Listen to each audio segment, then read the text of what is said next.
International Groningen.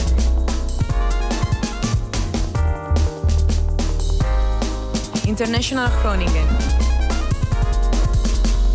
International Groningen.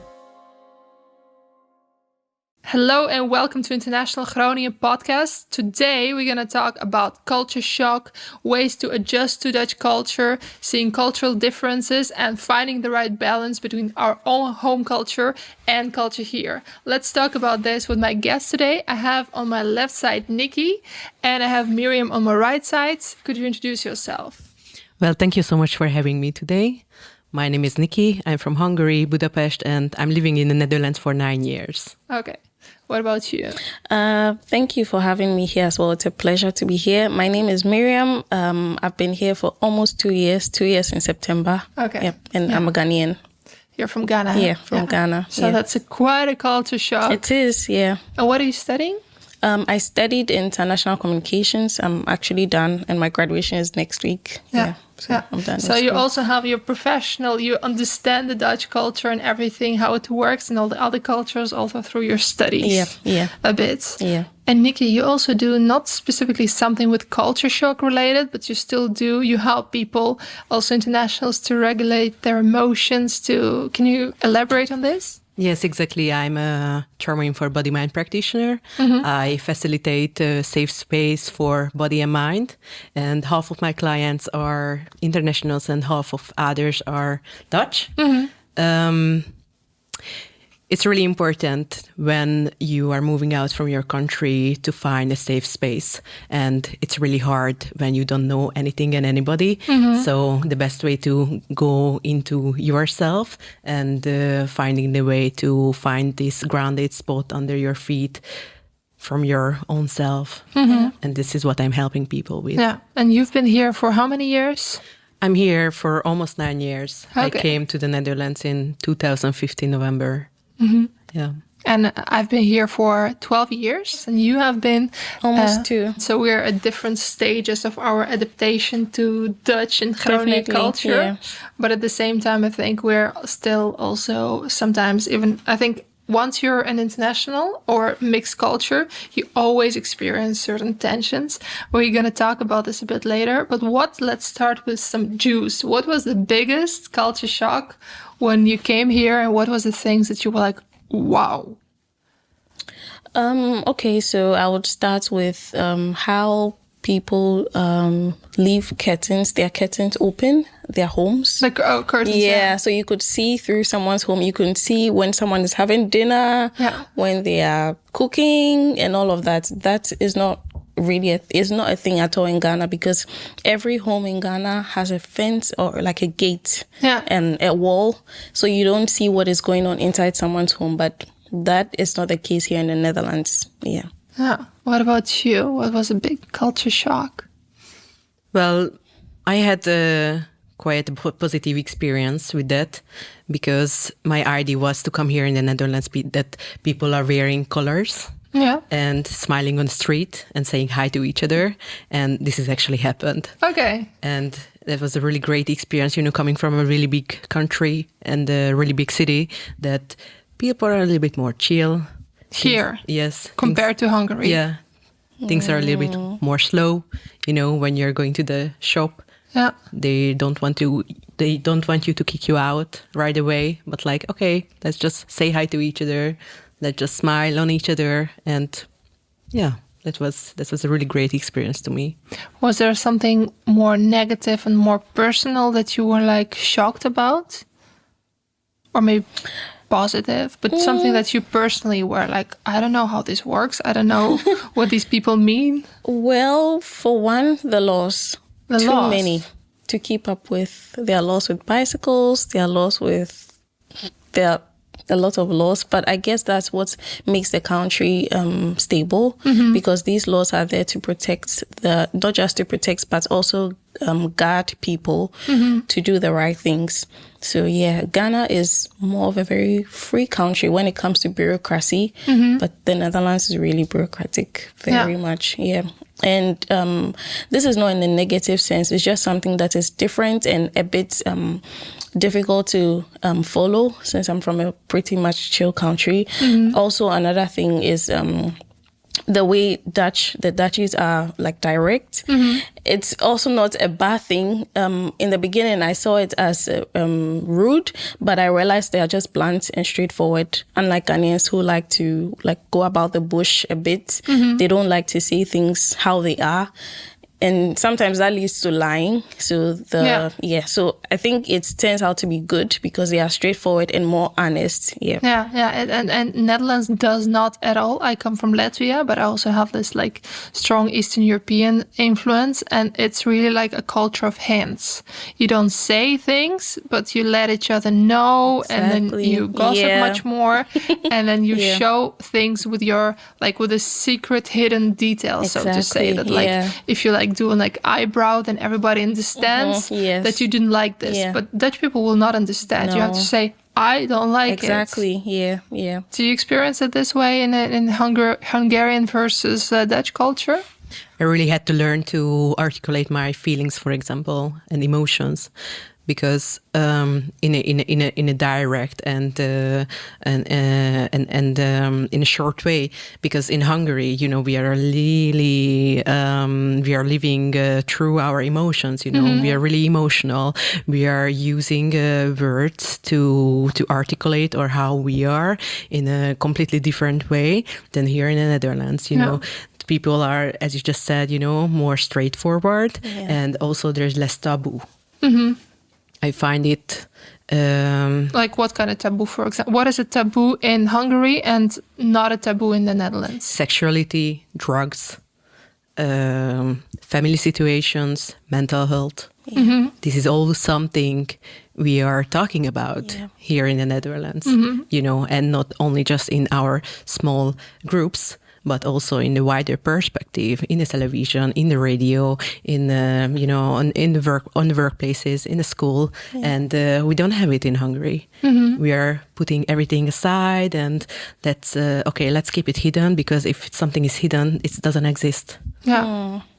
Yeah, and people are into, especially when it comes about emotions and something that you feel, it's much more normal to share your feelings here also with, for example, if you're a student or an expert, there are always services there available for you to talk about you experiencing a depression or a burnout situation, or for example, complaints that you think that you were discriminated or something like this. And these support systems are there, but for me, it was also a big shock that you can actually talk with your work, with your boss, that hey, I think I'm on the edge of a burnout, or I just don't feel mentally well. Because in Latvia, you just have to push. And the same also for students. There's these academic counselors and student psychologists who can also help you to deal with culture shock, with mental issues, but also if you experience anything that's not study related. Yeah, we can definitely criticize, the Dutch system, the healthcare and the mental health care.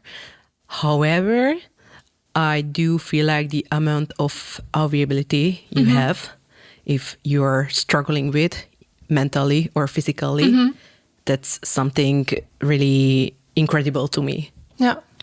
So for our viewers, if you're watching this and maybe you are still in your home country, or you just arrived, or you've been here for a while, really at every level, there is help available if you're dealing with loneliness, culture shock, all kinds of mental states. So if you're a student, for example, there is, depending on if it's Hanze or the Rug, there are different levels. You can also talk to your academic counselor about problems. We'll also link in the description of this episode the available sources for each institution. And also if you're working and you have problems with adjusting to culture shock, adjusting to some mental issues, or in general have problems, and you can always approach your boss or manager.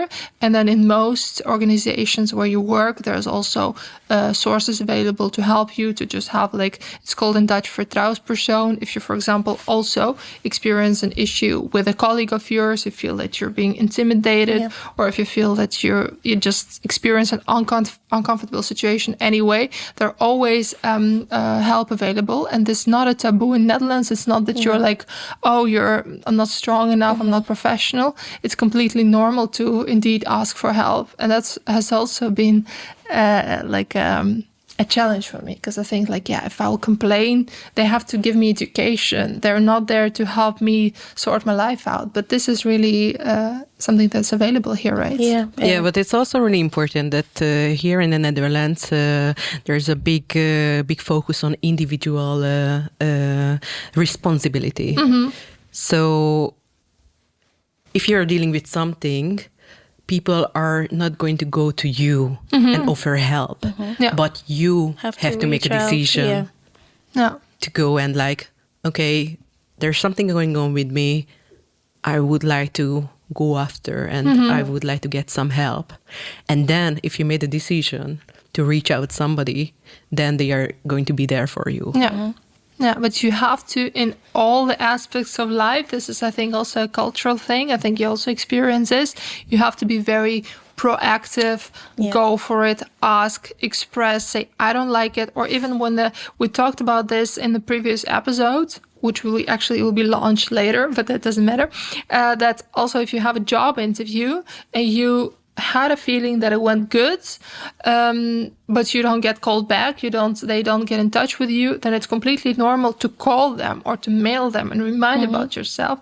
And this proactivity is also even ask for feedback. Yeah, for feedback, if you're ready for it. Because Dutch people will they will give you some feedback, that's for sure. Gonna throw all the work on you. Before I moved here, I wasn't like that too. I was not proactive. I would wait for people to reach out to me unless I really needed something. But I've noticed a change in that, because that is the setting that I exist in now. And I also applied for a job. I was not selected, and I actually got feedback that I was not selected, and I sent an email, why wasn't I selected? So it's I think it's something I'm beginning to adjust to, because it was a cultural shock for me the first time someone told me, oh, you could actually follow up on things like this. And I was like, I don't think that's a good idea. If they don't want me, they probably have a good reason and a better candidate. But now I feel like I also could have been a better candidate, so I should try to follow up and ask, why wasn't I selected? So these are things I'm beginning to adjust to. This is really cultural. I think it's also really Eastern European approach to think if they would have wanted me, they would have selected me and called me, and I will not. It's like a bit self-diminishing to beg there. Then you get this feeling then they don't want me, and I'm forcing myself, and I will not do this. It has to do with self-respect, but Dutch people don't see it this. They say oh, she sent 5 mails. Of course, it shouldn't be too much, but she sent proactively 5 mails about this and that. She will be like this in the workspace, so maybe we should hire her indeed. But this is such a so difficult. I would be so happy if somebody would told me this. Before. In the beginning. Be proactive. Dutch people really respect in all, if asking for help, looking for opportunities, making friends, everything. Really, if you want to do it the Dutch way, it requires proactivity. Yeah, it does. But also do your research. Do your research. Speaking of research, do you you also probably studied this, and you studied this, and I studied this, because we all did the same education, actually, intercultural, international communication. Behind me here, we've made, it's a cultural theory of stages of cultural shock. And I was wondering, I specifically adjusted it to Groningen things, so to say. I was wondering if you guys also experienced this, that this theory talks about that wherever you come somewhere, even if it's a foreign country, it can also be a longer vacation, for example. Wherever you travel, then first you are going into the honeymoon stage, and then everything seems amazing and nice, and oh, I didn't know that Dutch people are so friendly. They say hi in the bus, and like, oh my God, everybody's really like speaks English so well, and they welcomed me. And first, you have this euphoria, even on the biological level, that you like everything and that everything is amazing, and then the more you process in time, then you go into this like, I don't like this. They're too direct. I didn't like this interaction with this person. The food sucks. It's raining all the time. And then like, it's not, everybody thinks that specifically for them, that like, ooh, maybe I didn't make the right choice. But then actually you go up and you start to kind of balance your own home culture, and you find like, oh, there's a Hungarian shop there. Oh, I can find this. Oh, actually, I like when it rains because then it's not plus, I don't know, what's the highest temperature in Ghana? Basically, it's always summer. Every time of the year, all year round. Usually between 24 and it could go up to 42 degrees. So at least it's raining, but at least it's not 42 and I have to work. So then you find a way to balance yourself out, and then you think you adjust it. Usually it happens, like, depending on the person, in a couple of weeks to month. And then you have another dip that you understand, like, hey, I adjusted on the surface. I know how to cycle. I have my bike. I have my registration. But on a deeper level, there's such a difference between me and them, and how I wanted it and how it is. And then usually people again find themselves in a dip, and then they adjust, but then again on a deeper level, on more cultural level, and seeing the differences, and like, okay, you do you maybe don't want to have this deep conversation, and we in Eastern Europe are all about soul and drama, and like, let's make fight, let's make love, let's do it all in 30 seconds of time. And Dutch people are like, well, that's not rational, so we're not going to do this. We're going to give each other constructive feedback. You're like, yeah, but I missed this about this. What? Say it. So, I wanted to say pleasure, but it's a pain and pleasure situation. Yeah.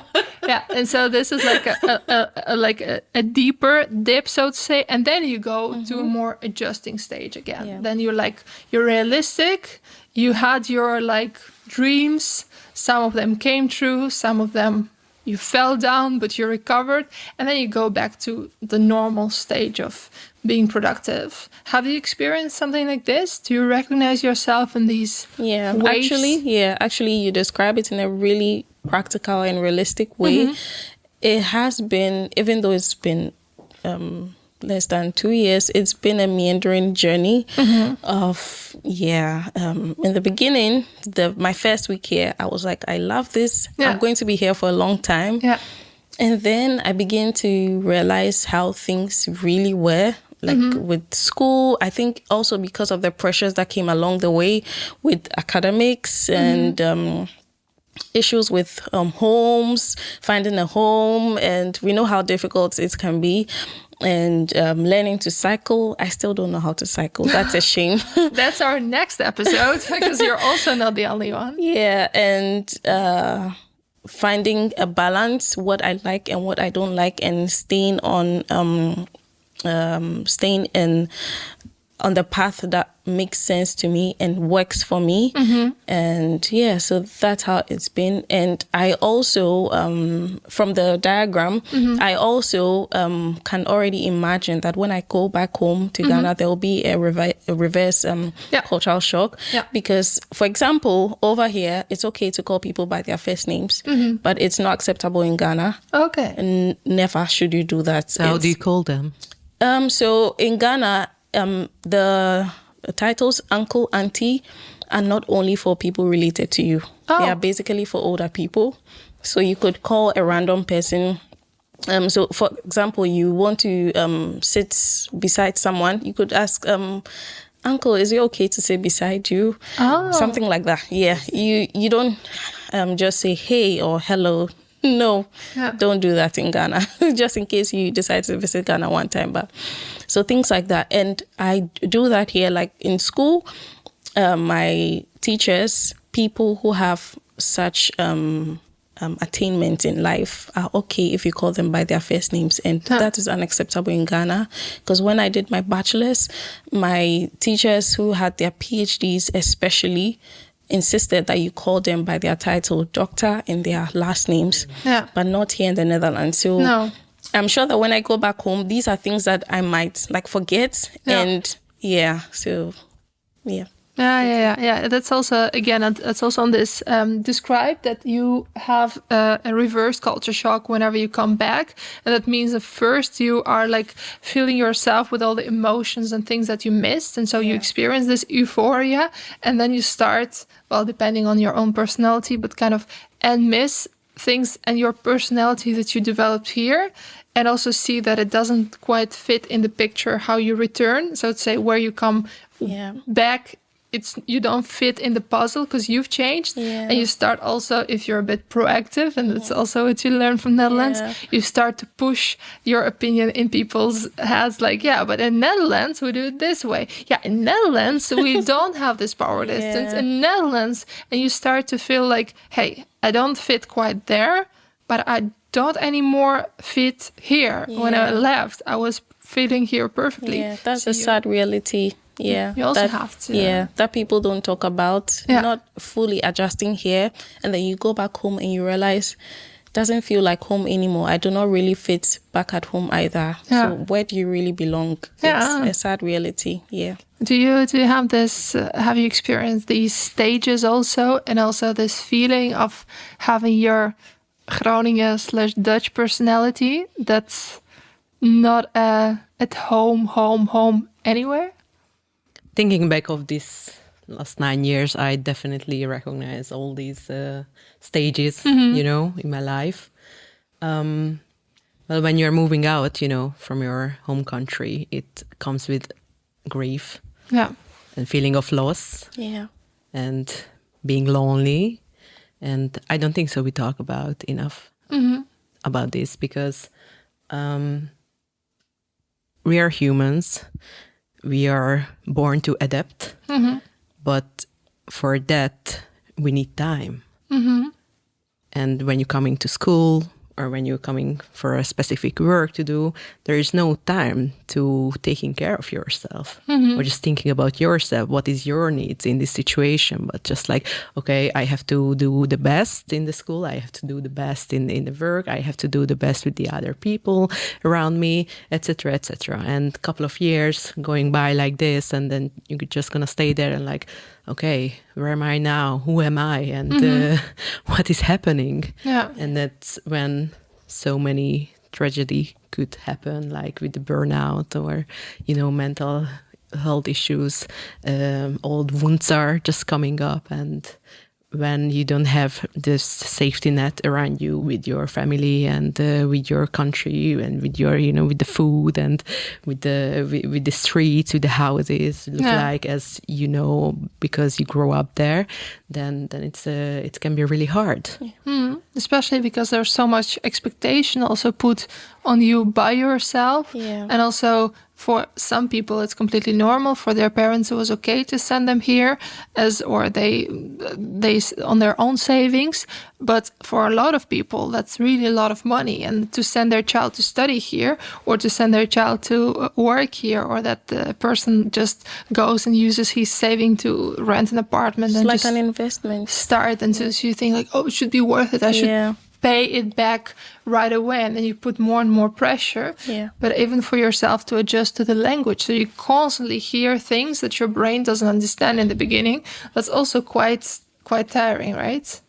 Tiring, but it's also fascinating. It can make you more resilient, in for a way. life. In a way of you're not going to be scared anymore for an unknown. But okay, I did this before. I know how it goes. I have the trust in me and myself, and I can just go with the flow. And I can do this. If you give yourself time. Actually, about that's a really true thing, because personally, I left everyone I knew back in Ghana. I came here without knowing a single person, not a friend, no one. And so people that I know here are people I came to meet here.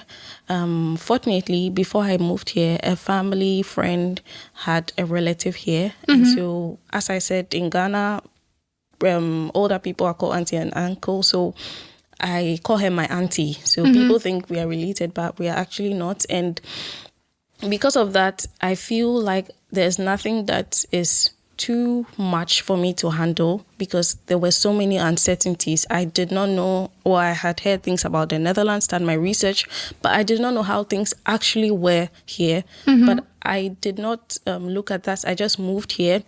And so it makes you very resilient. I have noticed how mature I have become. I have become resilient and strong in so many ways that I cannot imagine. Yeah. My mom actually says it that you've grown in just these few years, like a year and almost 2 years. You've grown a lot. There was this job that I actually applied for, and you have to be stationed in the Caribbean. And she was like, "Where did you get this strength from? Yeah. Where did you get this gut?"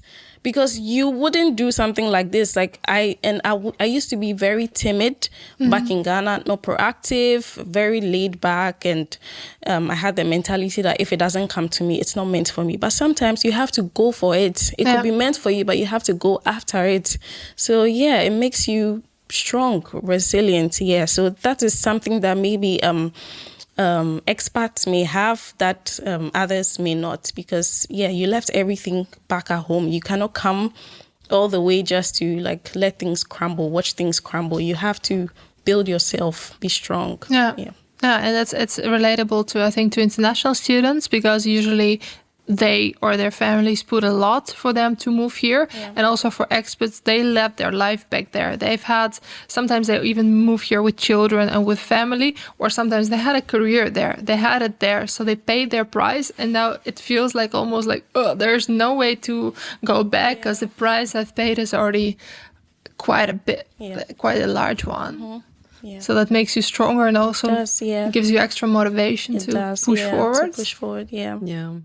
Do what you have to do. Yeah, I always see it like I grew up in a Middle Eastern European country with the culture of being in a family, being surrounded by people who know that they are yours.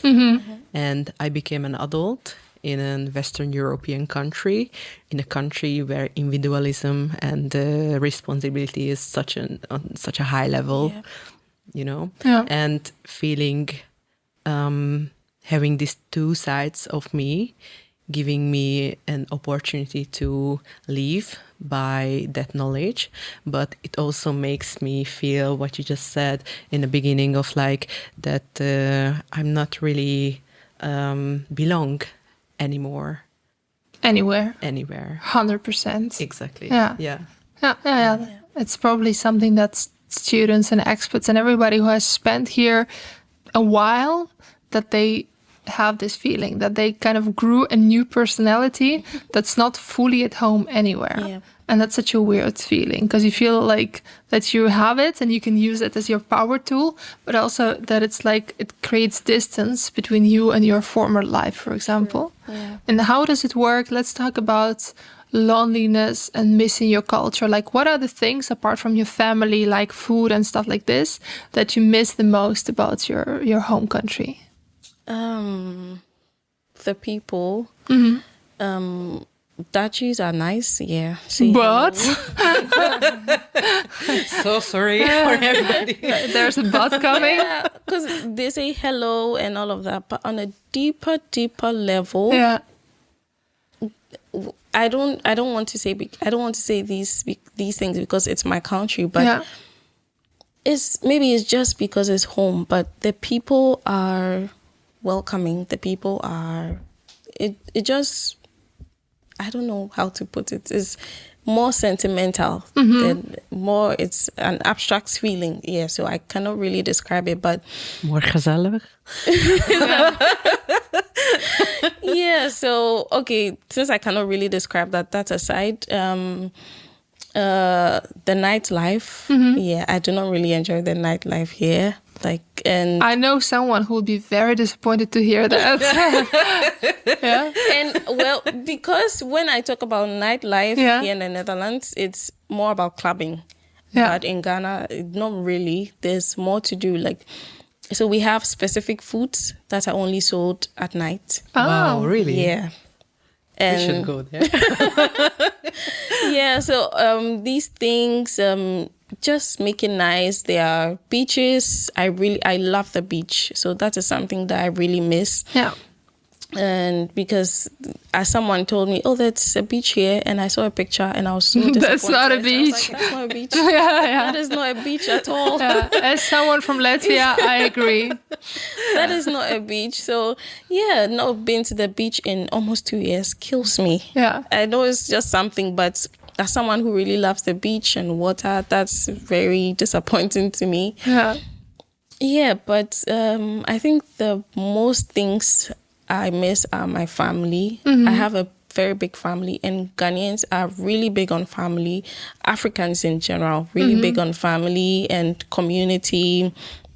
And yeah, so we are not individualistic. We are very Collectivistic. exactly Yeah. collectivist society. And Dutch are very individualistic. Very, very as Nikki was saying, you there's a high sense of independency, but in my country it's not.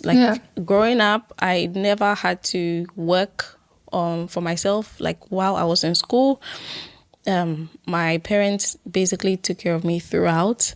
Even coming here, my fees and everything were catered for, and I only started working after my bachelor's degree. Worked for 2 years before coming here for my master's. And so this is actually the first time that I have been on my own. Yeah, because I lived away from home, but it was just 30 minutes drive. And yeah, so I have never been on my own. And in Ghana, it's like that. It's until your parents are there, until they leave, until they die or something. Because as a woman, when you have children, when you get married and have children, your mom, whole neighborhood, your mom coming stays, together. Yes, Yeah. your mom stays with you. It's a traditional thing. Your mom stays I'm with gonna you cook, for the I'm first. gonna clean, Yes, I'm gonna takes do care of the that. baby, bathes the baby until you are okay to take care of your babies yourself. And even that, they constantly visit with food and gifts and all of that. Yeah. So What about definitely the Hungary? people. Yeah, it's similar to us. Yeah. Actually, what I really miss is this creative energy. Because in Hungary in general, there's a big poverty. So there are people who must need to create something new from something old. And that is really sad because it means that they can afford something, but it also gives you this kind of creative energy, to create, to do something nice to yourself and to your family or for the environment or for the community. Yeah. And here in the Netherlands, everything is a little bit like a cube. Huh? So in the houses, everything looks the same.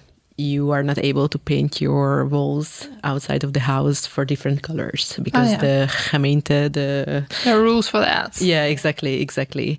And it also gives you so much safety, because if you're gonna do this or that, these are the steps for it. But I also missing that kind of freedom of expression. Yeah. Exactly. You can only express yourself in certain moments or in certain locations, in certain areas. But you can't do that constantly, living who you are and how you are.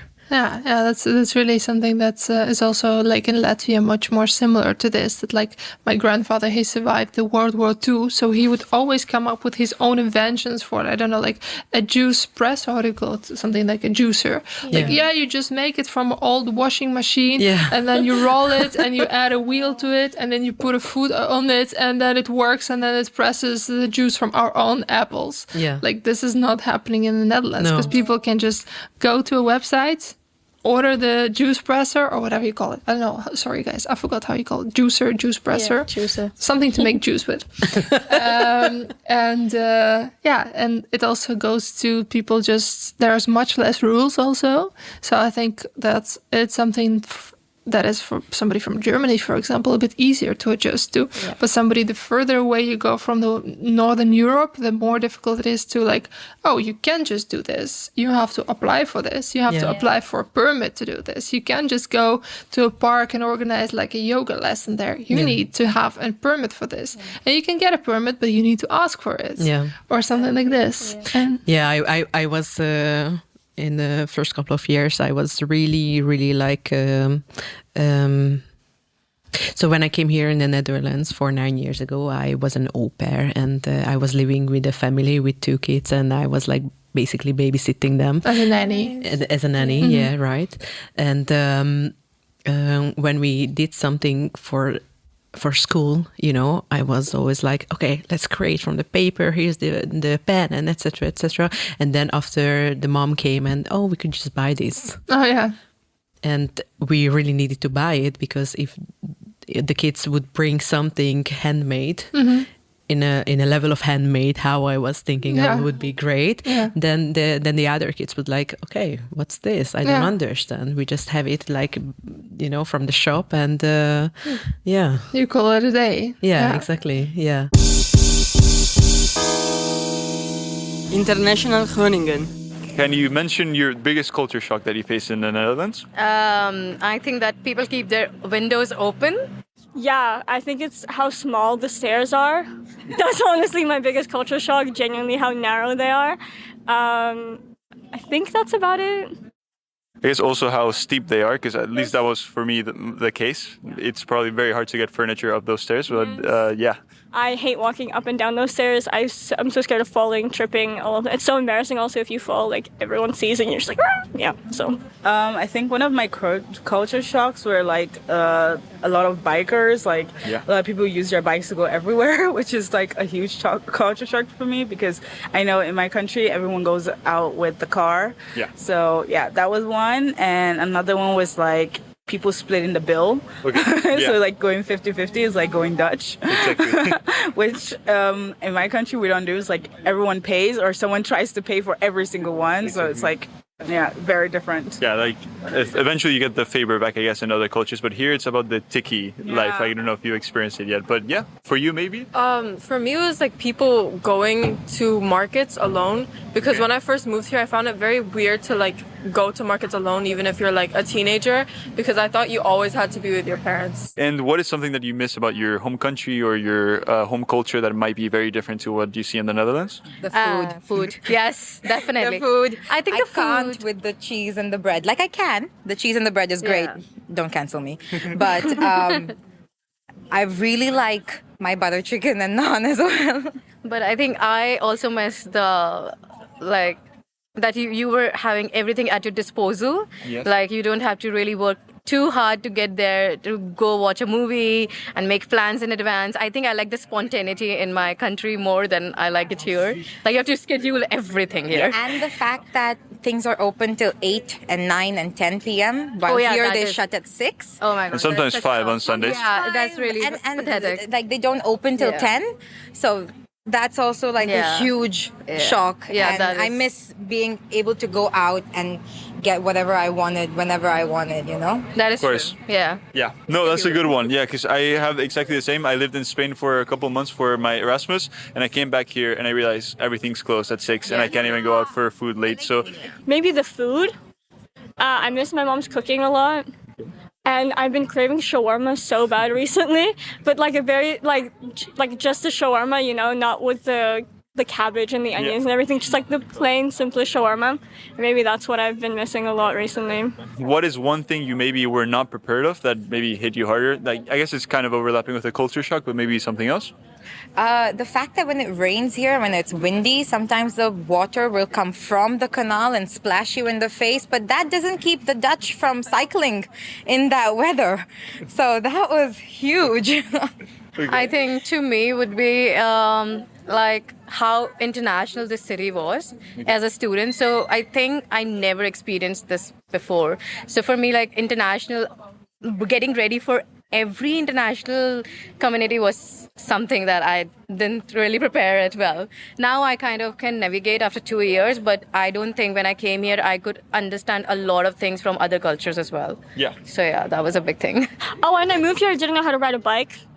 So, I mean, that was my fault. I lived in The Hague for a year before I moved to Groningen, and my cousin, the summer of, was like, okay, you need to learn how to ride a bike. I was like, no, girl, not now. That's a good one. No, yeah, because she took me through the woods, to the highway, first time riding a bike. When I moved to, like, I lived in The Hague, right? So when I moved to The Hague, the first time I ever rode a bike, my friends were like, let's go to the market. And it was through, like, the roads and the trams and everything. And I was like, guys, I can't do this. But I survived. Yeah. Have you ever felt lonely or homesick here? And if so, like, how did you deal with it? Or did you try to find like a group of friends that were from your own culture, as I can see? Well, we are sisters, and she's my cousin actually. Yeah. So I have been here 2 years, so I've been lonely a lot, and it's not easy to go back home. So this year, in fact, I'm not going home. So what I do is like I enroll myself into a lot of things, and I keep my day really busy. And at night, then you, of course, have study and thesis to do. So you don't really get much of a day left to do things. But I think the best advice is just gym, move, and eat, and go and party the hell out. You won't feel lonely at all. I think you missed out. Call your sister. No, not really. It's fine. But yeah, that's pretty much it. Like if we do get homesick, it's just we do have Indian communities here as well. Like in the university, they had the whole during our Indian festival. Okay. We had a Diwali party. Yeah. So we do have like some connections to home, but worst case scenario, it's you call your friends or you go gym or you go for a bike. Yeah, but I think the Netherlands have the beautiful architecture, and if you even go for a walk, that really calms you up, I guess. Like, sometimes just a cold air in your face is enough to remind you where you are. So a good mental health walk. So it used to be the trend back in COVID time. Like, good songs, play some Hindi songs if you want. Yeah, a podcast. Podcast on how to not feel lonely. That's a good one. Okay. International Groningen. What are our tips if there's somebody who's really like lonely and missing and homesick? What could be your 2 tips to these people? Find a community. Yeah, it's really important. How? Find something which you used to like in your own country. It could be, something about sport, something about communication, something about books, board games, a book club, etc. And find a community because we have so many in Groningen. You can go to book clubs, international book clubs. Yeah. You can go, like a play evening. There is a shop where they organize display evenings for board games. For board games, or there's like plenty of like language groups where you can practice with internationals the language. Yeah. So find something which you really used to like there. Make a list and do your research to find a community. Maybe it's not gonna work for you. Maybe you're not gonna like the people, but maybe yes. Yeah, that's a good one. And there are a lot of sources. We also will link them below, or I don't know, somewhere in the description, depending on which platform you're looking at it. We're gonna mention. So first of all, there is this. You of course can check social media. For example, there is this group Expats in Groningen, and there are a lot of also meetup groups, and sometimes people just post their picture, post their hobby, and say like, hey, I would like on a Sunday, every Sunday, would like to meet up with 3 other internationals to go, I don't know, not mushroom, I won't say mushroom picking, but it's impossible in Netherlands, like to read a book or like to discuss Bridgertons or whatever. Yeah. Or I'm looking for somebody to play tennis with, or I'm looking for somebody I have a cat or a dog. I'm looking for somebody to go for dog walks together. Yeah. And you can really, again, you have to be proactive about this. But eventually it will work out. And then there's also, to finish up, there's one more source which we have. We have this event platform for all the events that are in English or without language. It's called Here and Now in Groningen. there we list all the social, all the cultural events, and there's also a lot of things that like meetups or hobby clubs or something about board games, what you mentioned. And also especially for expats, but also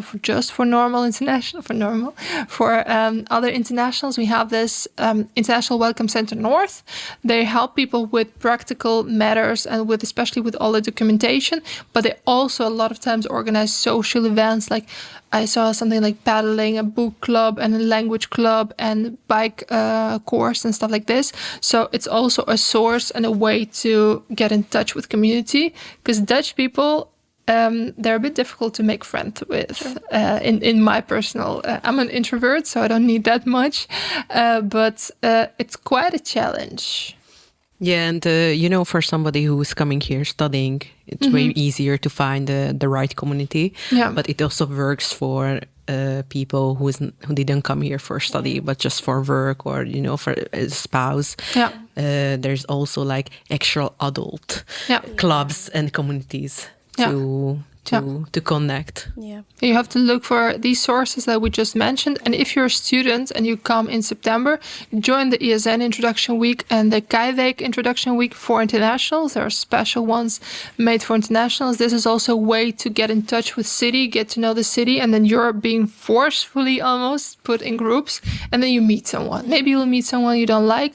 Maybe you'll meet your first friends. Also, the schools, if you're coming for school, the schools usually organize city tours.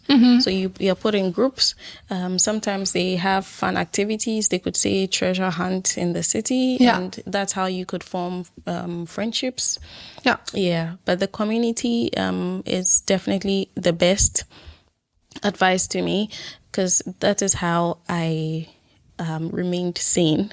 Remain sane. Yes, because I am so like bonded with my family. My family, as I said, family is a big thing in Ghana. And so it was very difficult for me to be so far from them. And I did not even have family in Germany that I could like visit, or within Europe. Yeah, everyone was back in Ghana or like all the way in the US or in Canada. Yeah, and that's like hours and hours of flight time. So yeah, aside school, I think it's easier, as Nikki said, it's easier when you come for school because you have classes, different classes, so you have friends from all these classes. And there are some sporting activities on campus. There are times where we have pub quizzes, so you could join and all of that. But also, you could look at the religious side. If you are Muslim, if you are, I don't know, Christian. Jew, yes, Christian. As a Christian, that helped me a lot. My church community has been so helpful. Yeah, and yeah, sports. There's something, even if you're an introvert, there's something you love, and there are other people that love the same thing. And trust me, there are always groups for a lot of things, so you could easily find something, and also that will help you to bond with these people, right? Yeah. And they're also, now I think about this, I'm not sure if you're a member, but there are also like a cultural communities and associations like African and Caribbean, I think. I'm part of that. You're part of this. We're also going to link all the communities like language or culture based, because there are a lot, and sometimes it's so refreshing to just speak your own language and hear your own music just for a bit, just to let your mind rest and chill, and just your own language, your own people fighting, your own food, everything. You're like, it small actually break. Helps. Yeah, it helps a lot. I remember the first time I met a Ghanaian. Yeah. It felt like I was home. I was so happy. It made my entire week. And yeah, we are still friends now. He just, I did not know he was Ghanaian. And then as we were talking, because he's been in Europe for a really long time, almost 10 years. Yeah. And so as we were talking, actually, I found out he was Ghanaian before that, So as we were talking, he said a phrase that Ghanaians usually say, it's Charlie, which means friend, Charlie. Yeah, so it's friend. It means friend. Oh, Charlie. Yeah, it literally means friend, but it's used in various expressions. When you're sad, when you're angry, when you're surprised, with facial expressions. Yeah. So he said that, and I was like, "Are you gonna?" I was like, "Oh, Oh my, I really miss home, like just with that phrase. So like bonding with people from the same place, it could not only be your country, but your continent. Because when I meet Nigerians, for example, it also feels like we are from the same country because we have a lot in common. We share a lot in common. So it really helps. I remember Nike and I know each other. She also has worked for a couple of our internationalization projects. But I remember you once came to me and like, I met a Hungarian at Eurosonic yesterday, and we had all these talks about Hungarian culture and how bad it is and how good it is. And it was such a talk. You also experience it sometimes, right? Yeah. You love Netherlands. You have this. I have a feeling that you have this love and hate relationship with Hungary. Yeah, definitely. Because of I become who am I right now, and I really love who am I right now in the Netherlands. So there was no space for me in a way of like functioning and have those kind of thought patterns I naturally have, you know, and of course, I grew up there. I ate that food. I have this, you know, cultural sensitivity in my blood, and it always makes me happy to be around my culture. But in the other hand, living in my day-to-day life, I would prefer to do here in the Netherlands, and especially in the north. Yeah. Okay, that's also good. So we I think we agree with the fact that we kind of like build ourselves like a puzzle or like a mosaic, and then you're not really your own culture, but you somehow like a diamond, you know, that you're extra polished here. Yeah. So we have found ourselves here, and we hope you guys watching home, watching in the train, watching back in your country, watching already here, a bit confused and culture shocked and maybe overstimulated, or really happy and euphoric, can also be, that you also really find yourself here and just have an amazing time here in Groningen. If it's 3 months, if it's a year, if it's a lifetime, we don't know. Thank you so much, Nikki. Thank you so much, Miriam. I think we're going to wrap up. Yeah, because nothing is about Groningen. Yeah, nothing tops Groningen. Yeah. How do you say it? Gaat niets boven Groningen. Yeah. That's a good ending. Thank you so much. Thank you. Thank you.